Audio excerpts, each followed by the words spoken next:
Bonjour à tout le monde. Vraiment, je voulais remercier Virginie pour le travail incroyable qu'elle fait depuis 10 ans. Nous, ça nous fait aussi quelque chose de spécial parce que la première fois qu'on a présenté Wistim, il y a 7 ans maintenant, c'était grâce déjà à Virginie et c'était à Caen. Donc l'application n'existait pas encore. Non. Et l'association BAMP organisait à l'occasion de la semaine de sensibilisation à la fertilité une conférence à Caen. Et donc on avait pu présenter ça dans un CHU et à des patientes pour présenter un petit peu ce qu'on avait ressenti de notre expertise, notre expérience de médecin, à savoir que ce qu'on faisait en consultation, c'était très bien, mais c'était loin d'être suffisant. Et donc il y avait un besoin d'accompagnement qui devait se poursuivre. Donc il y a plein de sortes d'accompagnement. Aujourd'hui, on voit qu'il y a plein d'associations différentes qui sont toutes complémentaires. Et avec Alexandra, on a voulu faire quelque chose qui soit un accompagnement, alors en l'occurrence digital. Il n'y a pas encore énormément d'intelligence artificielle. Pour l'instant, il y a beaucoup d'intelligence, on va dire, commune, et comment les médecins pouvaient prendre part à cet accompagnement. Et c'est comme ça qu'est née l'histoire de Wistim. Juste, nous, ce qu'on avait trouvé intéressant dans l'idée, c'est quelque chose qu'on défendait en tant qu'association de patients, c'est de pouvoir sécuriser les échanges qui ont cours pendant les parcours d'AMP entre les équipes médicales et les patientes. Et nous, on avait beaucoup de retours de patientes qui nous disaient « mais en fait, on doit être accroché à notre téléphone. Mais moi, je ne peux pas être accroché à mon téléphone. » Ou alors, je réponds au téléphone, mais finalement, c'est tellement stressant, je suis en train de travailler, je crains de me tromper, je crains de ne pas avoir compris la consigne, augmenter, diminuer, changer le produit. Et donc, on avait vraiment cette envie que cette étape du parcours puisse être optimisée. Les échanges entre les patientes et les équipes d'AMP, puisque c'est quand même très régulier, notamment au moment du monitoring. Et on trouvait que la proposition que faisait Wistim rentrait dans cette demande que nous, on avait en tant qu'association de patients. Merci Virginie. Je suis Alexandra Messner, je suis médecin biologiste de la reproduction. Effectivement, il y a 7 ans, quand on avait présenté à Caen, on était venu avec notre projet parce qu'on avait cette sensibilisation sur l'accompagnement qui, je trouve, à l'époque, n'était pas aussi présent qu'aujourd'hui. C'est-à-dire que depuis, il y a vraiment eu beaucoup de progrès sur l'accompagnement des patients, aussi bien des couples que des femmes, que des hommes. Et je trouve qu'aujourd'hui, toute la réflexion qui est faite autour du parcours de soins, c'est quelque chose qui est assez récent. Et c'est vrai qu'au début, quand on a commencé à en parler et passer dans les CHU, ou dans les services, c'était assez innovant, alors que maintenant on est rentré vraiment dans les mœurs sur l'accompagnement, puisque tous les médecins sont sensibles à cette problématique. Donc juste pour vous rappeler un peu ce que c'est Wistim, je ne sais pas s'il y en a parmi vous qui connaissent l'application, je ne sais pas. D'accord. Il y a longtemps. D'accord. Juste pour ceux du coup qui ne savent pas, parce que c'est la majorité d'entre vous, en fait, Wistim, c'est une application sur laquelle le médecin ou l'équipe médicale va mettre quotidiennement les traitements à jour pour que vous puissiez recevoir sur votre application tous les jours les médicaments que vous devez prendre. Chaque médicament est accompagné d'une photo pour qu'on sache, parce qu'en fait, vous avez vu dans les traitements de fertilité, il y a énormément de produits différents. Et les produits de stimulation, pour l'instant, les hormones, c'est sous forme injectable. Donc, chaque médicament va être accompagné d'un tutoriel. Et donc, vous allez pouvoir avoir la vidéo du tutoriel, enfin la vidéo du médicament pour savoir comment l'injecter. Et en fait, ça vous permet, quand vous êtes seul le soir, parce qu'en fait, ce qui se passe, c'est que la consigne, l'infirmière ou la secrétaire ou la sage-femme ou le médecin va vous la donner à 14h ou 15h. Là, c'est facile de rappeler les gens, mais en réalité, c'est quand vous allez rentrer chez vous toute seule le soir à 19h, vous allez être toute seule devant votre prescription, à vous essayer de vous rappeler ce que vous a dit l'infirmière quand vous l'avez eu au téléphone. Et puis, si vous n'avez pas compris quelque chose, ah bah zut alors, il n'y a plus personne à appeler. Donc comment on fait? Comment qu'on fait? Ça, c'est la vraie vie, hein. Pas en train de... Du coup, aujourd'hui, dans les services qui utilisent Wistim, les patientes qui sont suivies par ces services, eh ben, elles ont sur leur application, au quotidien, l'information. Et à 20h, quand elle est toute seule, ben, elle n'est pas toute seule, en fait, la patiente, puisqu'elle a son application. Et son application, tout au long de la journée, lui aura permis de recevoir des notifications, des pushs, pour en fait des reminders pour se rappeler qu'elle doit prendre son traitement ou qu'elle va avoir un rendez-vous tel ou tel jour. Donc ça, c'est quelque chose qui permet d'améliorer de manière très significative la qualité de vie des patients dans le parcours de fertilité. C'est une étude qu'on a fait récemment que Sarah pourra vous présenter. Oui, bah justement, l'étude qui a été portée par le CHU de Lille. Voilà, donc on a fait plusieurs études. On a fait, quand on a pensé à ce projet avec Alexandra, qu'on a eu un peu cette idée folle, parce que c'est vrai que ça paraissait un peu fou, on s'est quand même posé la question. On avait fait une étude à l'époque dans 5 CHU parisiens sur est-ce qu'il y avait vraiment des problématiques à la compréhension du traitement, est-ce qu'il y avait des problématiques d'erreur. Et donc on avait fait un questionnaire qu'on avait déposé dans 5 CHU auprès de 365 patientes, et il y avait en moyenne 20% d'erreurs de traitement, de patientes qui déclaraient avoir fait une erreur. Donc cette erreur, ça pouvait être une erreur de déclenchement, un horaire de déclenchement, dont on sait que ça peut avoir un impact assez important avec une ponction qui peut se retrouver blanche. Ça peut être une erreur de traitement, de prendre le mauvais médicament, parce que sur l'ordonnance, quand vous sortez de chez le médecin, il y a tout plein de médicaments, et il y a parfois des patientes qui prennent l'ensemble des médicaments le premier jour. Enfin, la chronologie n'est pas si évidente que ça. Et dans 40% des cas, elle déclarait qu'elle n'avait pas compris la consigne. Donc c'est vrai qu'on est venu répondre à cette problématique de rendre la consigne ou la consultation un peu compréhensible, et puis d'avoir ce planning thérapeutique, ce schéma. Donc c'est très médical, mais ça reste important, et ça reste une source de stress qui est extrêmement importante pour les patientes. Et donc on a eu l'occasion, après, une fois la mise en place de Wistim, alors on ne le fait pas très régulièrement, mais là, cette journée, cette invitation de Virginie, ça nous a donné envie d'aller interroger nos patientes. Donc effectivement, il y a pas mal d'études qui ont été faites. Il y en a une qui est en cours au CHU de Lille, qui va être publiée dans une revue scientifique sur l'amélioration de la qualité de vie. Il y en a une qui avait été faite à Clermont-Ferrand sur le fait que être suivi avec l'application ou sans l'application, ça permettait d'améliorer le niveau de compréhension des protocoles de façon significative. Et puis nous, on s'est amusé, là on a envoyé sur les patients qui ont utilisé l'application sur cette dernière année, on a envoyé là pour aujourd'hui, on a fait un questionnaire, donc on a envoyé 5700 questionnaires, je crois. Voilà, on a eu 1100 réponses, ou 1138, je ne sais plus exactement. Voilà. Et donc, ce qui est assez intéressant, c'est voilà, ce que ressentent les patientes. Et les patientes, elles déclarent être beaucoup moins anxieuses, bien mieux comprendre le protocole. Donc, c'est vraiment des résultats. J'avais préparé quelques petites slides, mais qui sont assez unanimes. On a 90% de très satisfaits ou de satisfaits de l'explication. Elle trouve que ça sécurise, c'est effectivement ça, c'est apporter de la traçabilité dans ce qui est dit. Est-ce que j'ai bien compris? Voilà, je le trace, c'est écrit, c'est pas à la fin de la consultation ou sur un coup de fil une parole que moi je dois retranscrire. Et donc ça permet de sécuriser, de tracer la prescription médicale. Et donc 90% des patientes qui ont été interrogées le recommanderaient à une amie. Donc 92%, voilà, je ne sais plus exactement.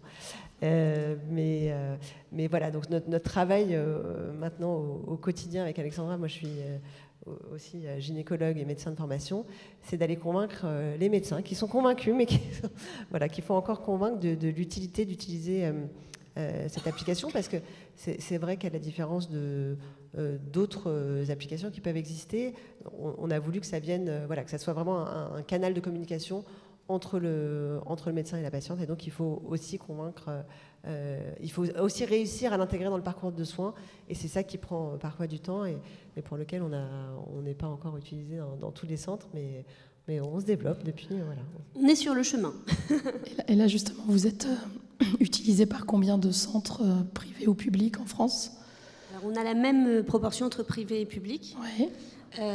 Aujourd'hui, on a 30 centres en tout, dont 25 en France, parce que maintenant on est aussi en Belgique, en Espagne. D'accord. Et en France, c'est vraiment équivalent entre privé et public. Voilà, et on est en train effectivement de déployer l'application partout. Et alors, quels sont les freins que les professionnels évoquent, ou peut-être que les patients évoquent, parce que je sais qu'on en a beaucoup discuté entre nous depuis le début sur le fait que l'application est payante, évidemment, parce que c'est une entreprise. Et je sais qu'il y avait un moment où vous cherchiez à obtenir la possibilité d'une prise en charge financière par la sécurité sociale, parce que ça rentrerait dans la qualité du parcours de soins et dans l'amélioration les améliorations que tu viens de décrire. Donc aujourd'hui, on en est à quelle étape? Alors aujourd'hui, on est donc c'est vrai que c'est important, et nous on a souhaité, en fait, pourquoi c'est difficile, il y a plusieurs freins. L'application, elle est payante effectivement parce qu'on est une société et qu'on n'est pas financé en l'occurrence par l'industrie pharmaceutique. Donc c'est vrai que ça permet à la fois d'être indépendant et d'être, on espère, pérenne dans le temps. Parce que voilà, on essaie de s'autofinancer, on s'autofinance depuis le départ, et donc il a fallu effectivement faire payer soit les patients, ce qui a été notre première façon de faire, via un abonnement, et entre-temps, certains hôpitaux ont décidé de prendre en charge pour leurs patientes. Donc c'est vrai que ça, c'est un nouveau modèle qui existe où les hôpitaux prennent en charge parce qu'ils prennent conscience du service que ça apporte, et ils ont envie de l'offrir à l'ensemble de leurs patientes, et donc ils ont décidé de prendre en charge. Donc on en est là, on commence à regarder effectivement pour essayer d'aller obtenir un remboursement sécurité sociale, mais ça, je pense que c'est quand même à horizon 3 à 5 ans, donc on n'y est pas encore, et en attendant, il va falloir qu'on continue à se développer, donc on continue à entretenir la plateforme, à la faire évoluer. C'est des questions que j'ai eues tout à l'heure avec des patientes qui avaient utilisé l'application, de savoir s'il y avait des évolutions. Donc c'est vrai qu'on a à cœur de faire évoluer cette application en permanence, aussi bien du côté médecin. Donc dans les freins qu'on pouvait imaginer, je disais les équipes médicales, c'est de l'intégrer.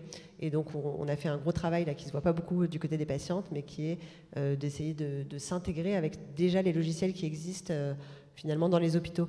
Et ça, c'est un vrai travail de fourmi, de convaincre ces différents acteurs de pouvoir s'intégrer avec eux, qu'on a réussi à faire là, cette année. Donc on espère que ça va permettre le déploiement dans plus de services. Et après, on pourra s'attaquer fortement à essayer d'aller chercher une prise en charge. Voilà. Donc il va falloir effectivement faire des études. Et on espère, avec le soutien effectivement de l'association de patientes, effectivement, c'est quelque chose qui est très important pour aller chercher une prise en charge par la sécurité sociale. Ça fait partie de... Alors justement, j'en profite, c'est un petit peu décalé, mais on a commencé récemment avec l'Agence de la biomédecine un groupe de travail auquel vous étiez aussi présent et qui rassemble aussi d'autres associations qui sont présentes aujourd'hui et des professionnels de l'AMP, des sociétés savantes, sur le parcours de soins et comment l'améliorer. Donc c'est un travail qui va se dérouler là jusqu'en 2024 et dans lequel on va essayer de monter en grade en termes de qualité de la prise en charge. Et donc cet élément-là, c'est un des éléments importants sur lequel j'espère on va pouvoir progresser. C'est déjà bien que l'Agence de la biomédecine ait fait un groupe de travail sur le parcours de soins. Oui, mais ça fait longtemps qu'on les travaille au corps pour leur dire... Mais tout prend du temps, on le sait. On veut améliorer, on veut travailler sur l'amélioration, enfin voilà, on leur dit à chaque fois. Est-ce que tu veux juste dire quelques mots de l'étude de Lille, ou c'est trop de chiffres ou trop de... Non, l'étude de Lille, en fait, je ne peux pas donner les chiffres parce qu'elle n'est pas publiée encore. D'accord, ok. Et donc, j'aurais voulu... je leur avais proposé de venir, mais ils ne pouvaient pas malheureusement. Lille et Clermont-Ferrand pour avoir des centres experts utilisateurs, mais malheureusement, ils n'ont pas pu faire le déplacement aujourd'hui. Donc, voilà, on aura l'occasion, je pense, d'en reparler, mais c'est vrai que aujourd'hui, je ne peux pas faire... mais peut-être qu'on peut avoir des patientes qui voudraient... Oui, juste, alors moi, je voudrais dire que depuis que Wistim existe, il y a plus de 100 000 patientes qui l'ont utilisé, qui peut-être même l'utilisent encore aujourd'hui, parce que vous avez développé d'autres choses, mais plus sur le suivi des règles ou des choses comme ça, et plus de 600 professionnels gynécologues ou gynécologues spécialisés en AMP qui le prescrivent à leurs patientes. Voilà. Si vous avez dit tout ce que vous aviez à dire, et s'il y a peut-être des questions dans la salle. Donc je suis Stéphanie, je suis bénévole du collectif BAMP. J'ai été patiente à 2 reprises en AMP. Donc j'ai 2 enfants de 6 et 3 ans. Et en fait, j'ai été aussi donneuse d'ovocytes. Et je me demandais si l'application est appliquée dans certains centres qui pratiquent le don, parce que quand j'ai été donneuse, c'était entre mes 2 grossesses. Et pour autant, je me suis trompée dans le traitement en tant que donneuse et pas en tant que patiente. Et je me dis, pour quelqu'un qui n'a jamais vécu de stimulation, qui est donneuse et qui est stimulée pour la première fois, ça peut être super perturbant. Et en plus, on a encore plus de pression. Enfin, moi, j'ai vachement culpabilisé quand je me suis plantée en tant que donneuse, parce que ça remettait en question mon don, peut-être. Enfin, voilà. Et du coup, je me dis que ça peut être hyper utile aussi pour les donneuses et pas uniquement pour les patientes. Alors, oui, tout à fait. D'ailleurs, c'est employé et pour les donneuses et pour les préservations de fertilité médicale. Et même, on l'avait offert dans les centres, on le rendait accessible et gratuit.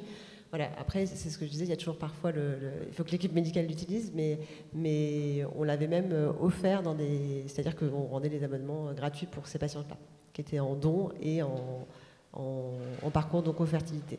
Donc oui, c'est tout à fait utilisable, et c'est vrai que je suis tout à fait d'accord, c'est une population qui va en plus, et ça va être pareil avec la préservation. Je pense que c'est des femmes qui... soit, je ne sais pas pourquoi, mais c'est plus peut-être difficile à cadrer, où il y a moins ce temps d'infertilité, et finalement on est tout de suite un peu poussé dans le traitement. Et alors, je ne sais pas si c'est ça qui fait faire plus d'erreurs, mais c'est en tout cas un parcours où je pense qu'il y a besoin d'une attention particulière. Ouais. Oui, parce que juste pour... Excuse-moi. Non, vas-y. Non, parce que l'application, les études qui ont été faites, c'est qu'avec l'application, les erreurs sont divisées par 5. C'est-à-dire qu'on passe de 20% si on n'utilise pas l'appli à 4% si on utilise l'application. Donc c'est sûr qu'il y a moins d'erreurs avec l'application. Après, c'est pas à 0 parce que l'erreur existe toujours, mais c'est déjà un progrès, effectivement. En tout cas, je me retrouvais vachement dans ce que vous disiez sur les erreurs. Enfin, quand je me suis rendu compte de mon erreur, j'étais toute seule le soir, etc. Et là, on panique. Enfin, voilà, je trouve que c'est vachement utile, quoi. Bien sûr. Non, mais c'est sûr. Mais en fait, c'est face à cette détresse des patientes qui s'étaient trompées le lendemain, qui étaient en pleurs dans nos bureaux de consultation, qu'on s'est dit, mais c'est pas possible, en fait. On peut pas balancer des traitements comme ça par téléphone ou par mail à 14h, alors que les patientes, la majorité de nos patientes, elles travaillent. C'est pas possible. Donc, c'est en ça où il faut faire bouger les choses pour qu'effectivement, ça puisse se généraliser. Merci pour votre témoignage, en tout cas. Est-ce qu'il y a d'autres questions ? Il y a Marie.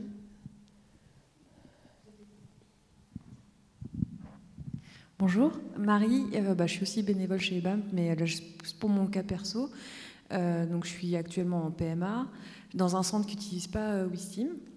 Et du coup, en fait, je me suis fait la réflexion maintenant, hein. Je n'y ai pas pensé avant, parce que dans des groupes de parole, j'en entends parler de Wistim, d'autres personnes qui en ont et tout, ça a l'air pas mal. Et en fait, je me disais, est-ce qu'on ne pourrait pas utiliser Wistim aussi sans être... sans le médecin. Sans le médecin, quoi. Oui, on a pensé à vous. On est en train de le faire. Ah bah, on a un peu de mal, mais j'espère qu'elle va sortir bientôt, l'application. Oui, on est en train de faire une nouvelle version de l'application là, qui devrait sortir. Donc on pourra, si vous êtes intéressé, même, je vous laisserai vos coordonnées, comme ça vous le testerez si vous voulez. On est en train de faire ça parce qu'effectivement, on ne peut pas attendre de convaincre chaque centre ou chaque médecin. Et il y a très souvent une demande des patientes. Donc on est en train de faire un modèle de l'application qui pourrait être utilisé en autonomie pour pouvoir vraiment mettre son traitement, avoir accès au tutoriel personnalisé, avoir ses rappels, pouvoir mettre ses rendez-vous, pouvoir centraliser en fait. Et puis c'est un peu, ça va rebondir un peu sur prendre en main sa fertilité avec sur la nutrition, mais aussi pouvoir avoir son outil qui permet de se sécuriser. Donc on est en train de le faire. On espérait qu'elle sorte en fin d'année, mais on a un petit peu de retard dans nos développements informatiques. J'ai une petite question. Vous êtes suivi dans quel centre, si c'est pas indiscret? Vous pouvez pas dire? Je suis suivie à la clinique Claude Bernard d'Hermont, dans le Val d'Oise. Ah oui, Hermont, ouais. C'est une clinique privée. Ah oui, d'accord, ok. Voilà, faut qu'on aille les voir. Demander voilà, aussi, faut qu'on aille les voir. Faut qu'on retourne les voir, mais c'est vrai que si on a des demandes des patientes, ça appuie aussi le fait d'installer l'outil. D'accord. Et juste, j'ai pas demandé, c'est combien l'abonnement? C'est 15 € par mois. Ok. Mais il y a des centres qui le prennent en charge maintenant. Bah oui, non, mais comme là, je parlais plutôt d'un cas où, où ce serait pas le centre. Oui, bien sûr. Ok, merci.